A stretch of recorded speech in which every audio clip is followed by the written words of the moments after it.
King David has achieved a season of peace.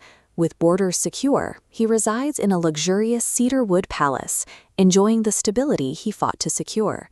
But looking out from his royal estate, David experiences a jarring sense of dissonance.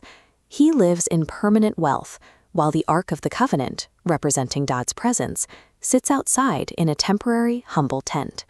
He decides to correct this imbalance. He resolves to honor God by constructing a magnificent, permanent temple, offering the best of his kingdom's resources. He runs the idea by the prophet Nathan, who immediately endorses this noble ambition without hesitation. But that very night, the plan hits a wall. God intercepts the prophet and issues a definitive no to the construction project. This rejection raises a specific question. What would lead God to refuse a gesture of such obvious honor and devotion?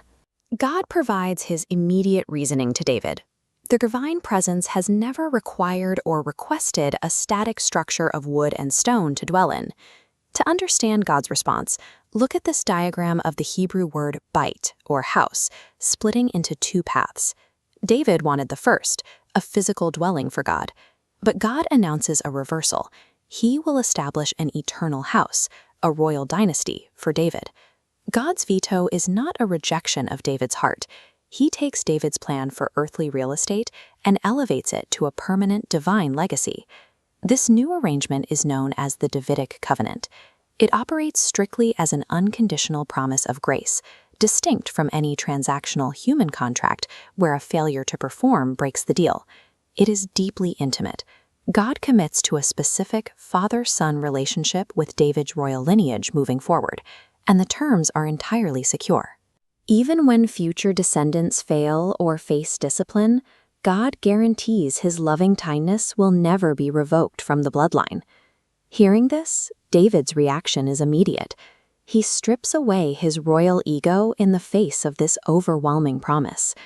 Sitting in the tent, he offers a prayer anchored in his own profound insignificance when compared to the vastness of God's grace. He exhibits total submission. He abandons his lifelong dream of building the temple without a single hint of resentment. David demonstrates that devotion is measured by a willingness to lay down our most meaningful ambitions when they collide with a different plan.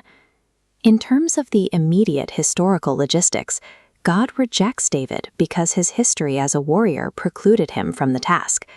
God specifically designated his son, Solomon, as the architect of the physical temple. Solomon will construct that physical building, but physical buildings are inherently vulnerable. That temple will eventually be destroyed. The dynasty God just promised, however, is indestructible. Looking at this timeline, we trace the covenant's theological trajectory.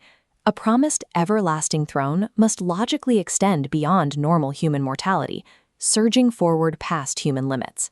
It culminates in a specific arrival, Jesus Christ, stepping into history as the eternal Son of David. Because Jesus possesses an eternal life and an unending reign, he provides the bridge between a mortal lineage and a throne that literally never ends. 2 Samuel 7 proves that God's grace is never limited to the temporary structures humanity tries to build for him. It is anchored in the eternal reality he actively builds for humanity.